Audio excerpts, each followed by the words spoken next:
All right, in for another back day. I feel like I film so many back days. I feel like every day that I go into the gym to film, it just happens to be a back day. So I'm going to try to record a little bit more so it's just not super repetitive. It's pretty repetitive as it is, but if I can get some other sessions in there besides just back, it'll be a little less repetitive. So today is my B variation of back. Now, normally I always start with the unilateral Cybex pull down. That was taken on this day. So I just said I'm going to go ahead and use this unilateral cable row, which I ran this a long time ago, 6 or 7 months ago. And I really like it. I was just having an issue with the loading a little bit and some elbow issues, which I was able to kind of navigate using that Cybex machine. But since I've fixed my elbow issues, I may just go back to the cable because honestly, this felt really, really good. It felt better than the Cybex pull down, to be honest, just because you can align this to work with yourself better, right? I can move the bench left or right. I can align it with the cable row.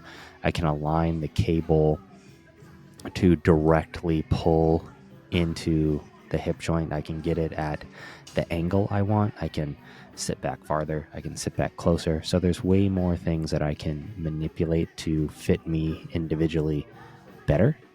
So I think I am just going to switch it over and just run this.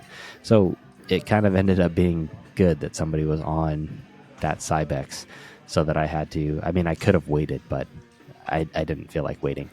I was kind of in a rush on this day. I was a little behind at the gym or behind on my day by the time I got to the gym. So I needed to speed it up a little bit.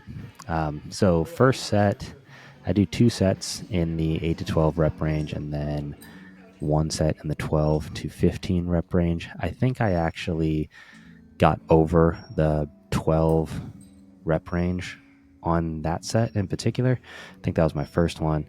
The second set, it dropped it back into the rep range, but it's been a while since I did this exercise, so I wasn't sure where I was going to land, but I was able to do the stack.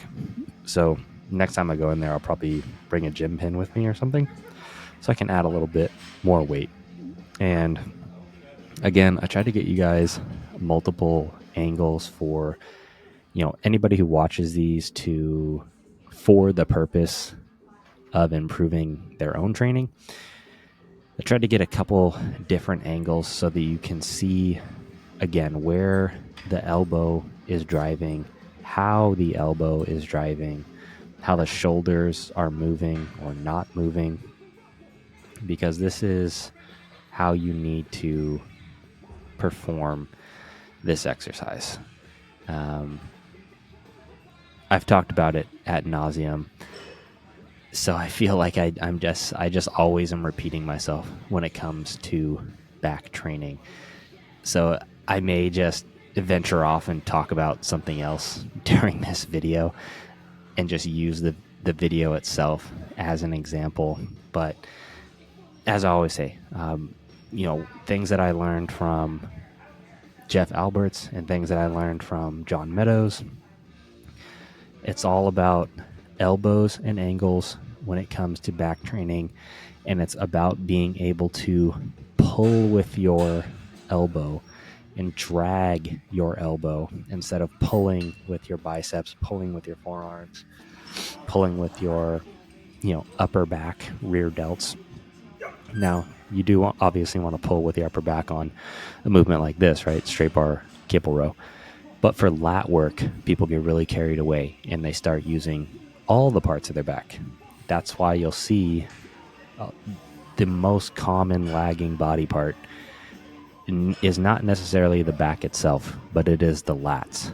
There are very few people that you see walk around with super developed lats. There's a decent amount of people who have big traps, a big upper back, but when they do like a lat spread or a rear double bicep, all of a sudden there's there's no width to it. And that's just because the lats they're harder for most people to be able to isolate.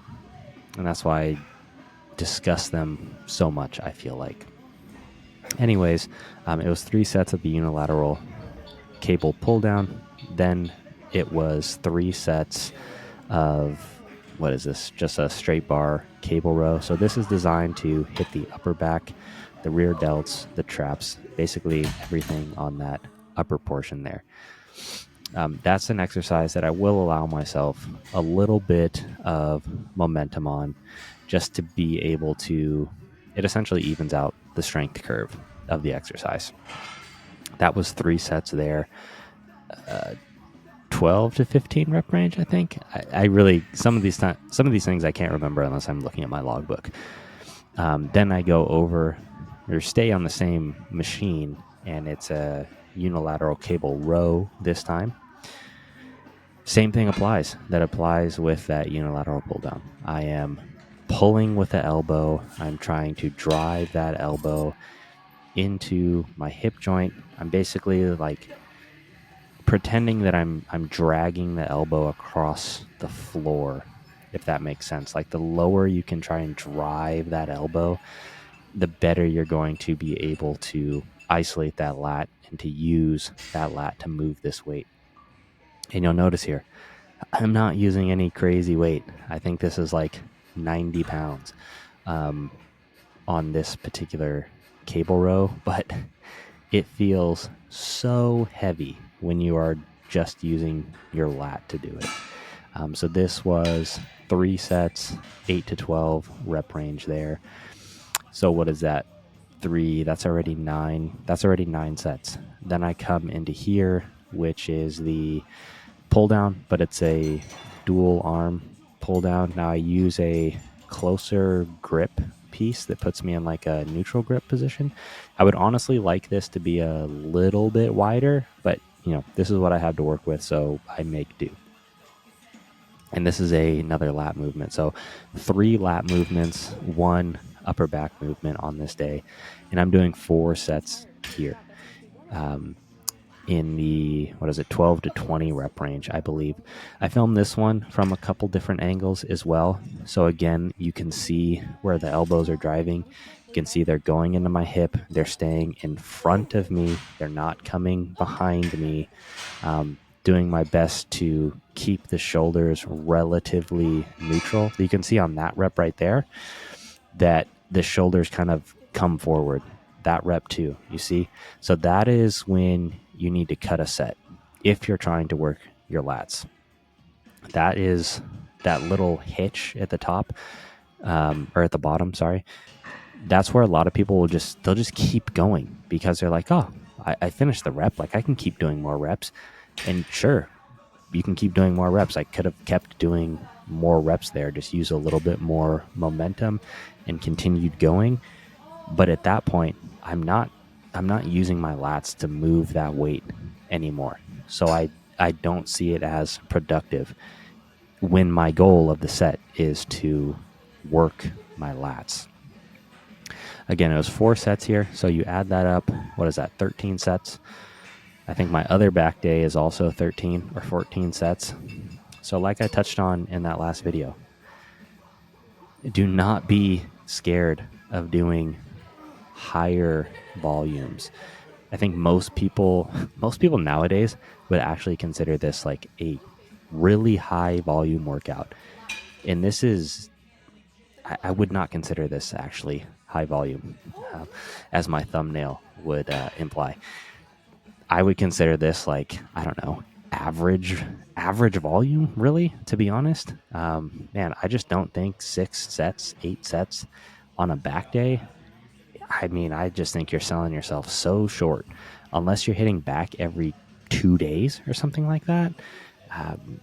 Yeah, I just think you're selling yourself really short there.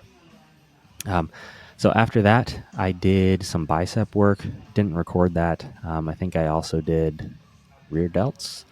Didn't record that just because it's, I don't know, it's like frivolous. It's not exciting. It's just boring work.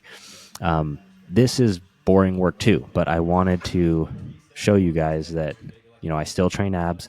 I believe I put it in a couple videos. I've talked about it on Instagram as well.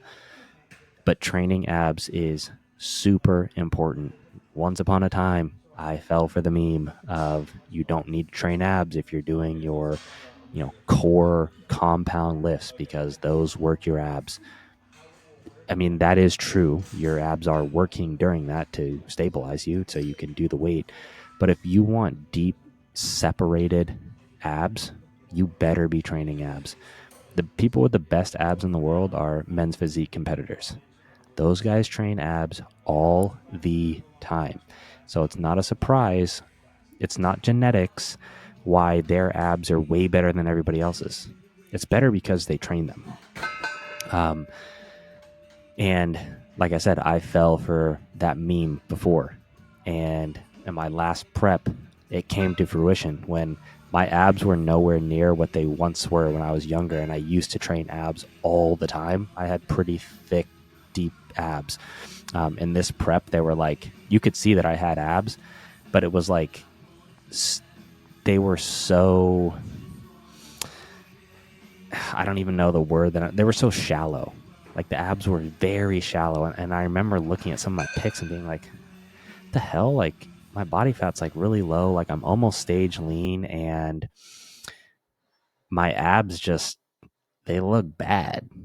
And it was a product of not training my abs. After that competition, I started training abs in the off season. The first day I trained abs, I did one set of abs, and they immediately cramped. So I stopped right there. I didn't do any more sets. And then when I was driving home, they continued to cramp. So that just shows you right there, because I was doing compound lifts the entire time. Okay. So it's not like I was not using my core whatsoever, but there's a difference between direct stimulus and just kind of using the muscle secondarily. Um, so it actually took me like a couple weeks of training abs to get rid of the ab cramps. Now I don't have that problem at all, but also I can tell even at higher body fat percentages now that my abs show through more. I can see that the thickness that I once had is back. So I know for a fact that when I get stage lean this time, there'll be a big visual difference in my abs.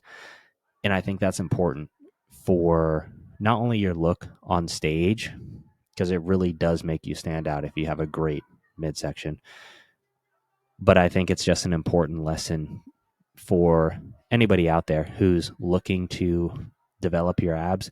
Yes, abs are made in the kitchen, blah, blah, blah. But if there is no muscle there, you can get as lean as you want, and you're not going to have the look that you're going for. You need to train them. They're a muscle, just like every other part of your body, just like your biceps, just like your quads. If you want sick quads, you better be training them. You want, awesome biceps, you better be training them. The same goes with abs. You don't just get handed abs as a byproduct of like, oh, you're lean and you never work abs? Cool. Like, here you go. All you had to do is get lean. No, you have to train them. So I wanted to throw that in on this video just to get my point across. And I rarely see people training abs. And I know a lot of people want abs. So I'm public service announcement here. If you want your abs, you better train them. And if you want really good abs, you want a midsection that really stands out, treat your abs just like any other muscle. Train them frequently, train them hard, do lots of sets for them, use weight, all these kind of things. And you will transform your abs within 6 months to a year of doing that. There is going to be a huge visual difference. So I'm going to wrap this up. Make sure you're training abs, and I'll catch you guys in the next one. Peace.